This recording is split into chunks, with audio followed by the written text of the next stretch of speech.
Hi, I'm Annette, and I'd like to welcome you to the Phil Sewing Virtual Sew Club. Today we're going to have some fun making a freestanding lace snowflake.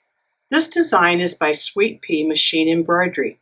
We're an affiliate of Sweet Pea, and you can find the link in our description to purchase this design. Sweet Pea designs are very well made. It stays together good, and that's excellent for a freestanding lace. Well, let's get started. I have a lot to show you, and we'll have some fun. The snowflakes come in 4 different styles, so you have a variety to choose from. There's also 3 different sizes. You have the 4x4, the 5x5, and the 6x6 embroidery field. I like stitching the snowflakes in the classic white, but I also liked adding Mylar film to the snowflakes. That's optional. This one has a Mylar iridescent film, and it gives a little shimmer shine to it. You can also add gold, which has gold on the front and silver on the back. That's the gold Mylar film too, and there's also silver Mylar film. That was added in this one, and it's silver on both sides. I tried gold metallic thread on this one. I like the look of it, however stitching it was a little more difficult. I had a few more thread breaks, and I think it was due to the structure of the snowflakes. The freestanding requires a buildup of stitches, and that was just too much for the metallic thread to go through. And on this last row of snowflakes, I had a little fun adding some color. This one actually used a black Mylar film, which is black on the front and silver on the back. I also used matching bobbin, so if you hang it in the window, it looks pretty on both sides. This one, I used just the regular bobbin thread, and it's white on the back. That's great if you're using it for a table decoration where the back doesn't show. Now I'll show you the supplies needed for this project. You will need an embroidery machine with at least a 4x4 embroidery field. You will need to purchase the design from Sweet Pea Embroidery. We have our affiliate link in the description, and we appreciate you shopping Sweet Pea as our customer. The snowflake design will be stitched directly onto stabilizer. Either Ultra Salvi by Sulky or OESD Aqua Mesh. Either one will work fine. The Ultra Salvi by Sulky, it's a clear type film, whereas the OESD Aqua Mesh is more of a fabric feel to it. I do feel that the Aqua Mesh actually gives a little more support and structure. Whichever one you choose, you want to be sure to use 2 layers, so cut 2 pieces to fit your hoop. You'll also need some scissors to trim away the stabilizer and for trimming your threads. Karen K. Buckley scissors work great for this. They're one of my favorites, and they're available on our website. You can stitch the snowflakes all in white, or you can use colored thread. If you use color thread, you may wish to wind some bobbins to match. Something that's optional is the Eversewn tweezer set. They're very helpful to have. Another option to add some shimmer and shine is the Kimberbell Mylar sheets. They come in 4 colors in this package, and there's 3 sheets of each color. There's gold, silver, iridescent, and black. You'll also need a little pan of water and a very absorbent towel. Now let's get started and have some fun. I've installed the USB stick into the machine, and I have selected the design. I've loaded my upper thread with matching bobbin thread. I have hooped 2 layers of the Aqua Mesh stabilizer, and I made sure that I have it nice and snug in the hoop. There's no wrinkles or bubbles on the front side either. Attach the hoop onto the machine, making sure it's secure. Lower the presser foot, and you can begin stitching. The first stitch of each snowflake is the placement stitch, and that's if you choose to add the optional Mylar to your snowflake. Sweet Pea Embroidery suggested using a size 90-14 needle. I chose a Microtex size 90-14 needle, and it worked very well, especially stitching on the Mylar. Whenever you start a new project, that's a great time to change your needle. Now we'll remove the embroidery hoop and add the Mylar. After each color stop, you will also want to trim away any jump stitches from the front of the hoop and from the back.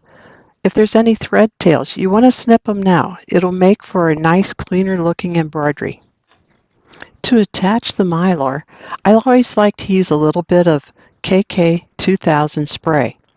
It's a temporary adhesive, but I never want to spray that near my machine, so I'll take it to a box or to a wastebasket and spray away from the machine. Just a light spray is all that you need. And then position the Mylar over the placement stitch, just making sure that you've covered all the stitch line. Smooth it and let it dry just a little bit and you'll be ready to go.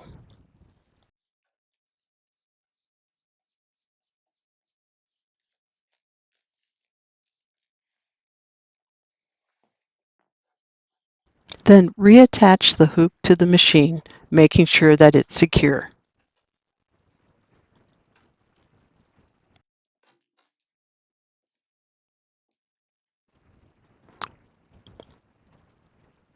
Lower the presser foot lever and resume stitching.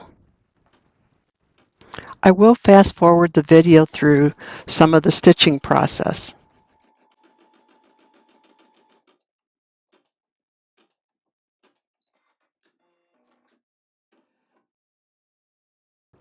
Now we'll remove the hoop from the machine. Before we remove any excess Mylar, we first want to trim away any jump stitches. We'll do that on the front and on the back.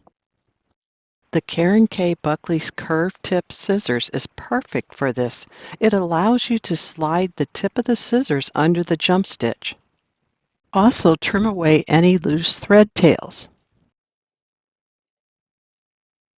To remove the Mylar, I just lift it and pull it loose from the thread path. It's like it's perforated, so it pulls away easily. For the small pieces that cling to the edge of the stitching, you can use the blunt end tweezers, and it's easy to tear those away. Continue removing the outer edge of the Mylar from the design.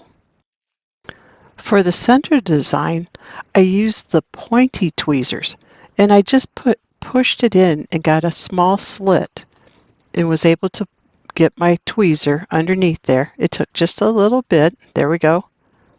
And then I took the blunt tweezers and went into the slit. It was easy to pull away the rest of the Mylar from the center.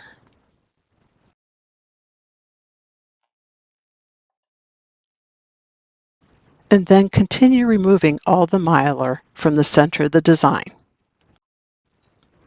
Reattach the hoop to the machine, making sure it's secure, lower the presser foot, and begin stitching again. The Baby Lock Verve has a maximum speed stitch of 400 stitches per minute. That's fine for this type of embroidery. If your machine stitches over 1,000 stitches per minute, you may want to consider slowing your machine down when doing freestanding lace.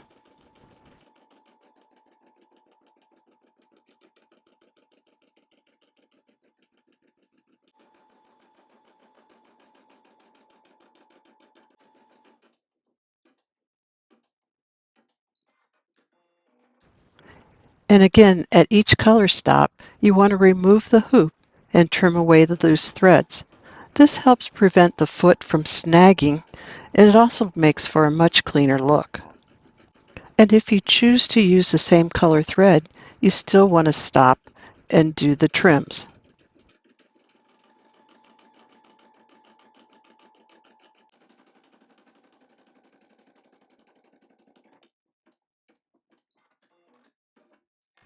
Again, the trim process is repeated.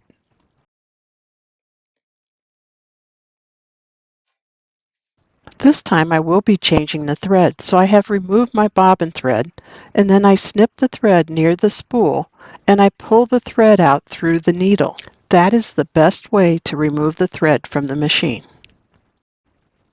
I've changed the color thread for my upper thread, and I'm installing a matching bobbin. I've reattached the hoop and we can resume stitching again. I'm going to go ahead and skip through some of the color changes and we'll come to the end of the design and I'll show you what to do next. Our design is now complete and has finished stitching.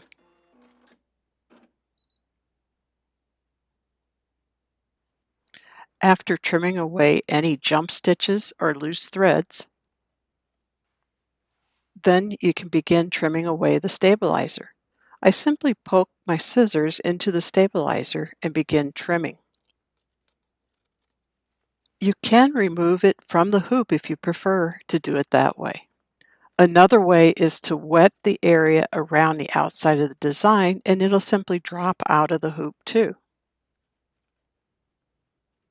And then place the design into the pan of water. It only needs to soak for about 5 minutes. The timer is ringing so we know it's ready. Now we can take it out. We'll take the snowflake out of the water and blot it on the towel, absorbing some of the moisture. Right now the snowflake is pliable. The longer you let it soak in the water, the more the starch-like substance is removed from the snowflake. Since we want to have it nice and crisp and hang in the window, we'd like to leave as much of that in there as possible. Now we'll let it dry overnight and we'll check it tomorrow. I hope you've enjoyed the video as much as I have making all these snowflakes. Trying the Mylar was a new thing for me and it worked really well. The different color threads was always a surprise on how the snowflake was going to come out, and it was a lot of fun. I think you'll have fun with this too. I suggest visiting the Sweet Pea website and look at the customer submitted photos. Some of them added rhinestones to glitz the snowflakes, and they looked really good. Please hit the subscribe button and the notification bell to be notified when more YouTube videos are posted. If you're in need of any of the products shown in the video today, we have the Verve sewing machine or any of the other supplies, please just give us a call or stop by our store. From all your friends here at Phil Sewing, we wish you a wonderful day. Happy sewing. Thank you.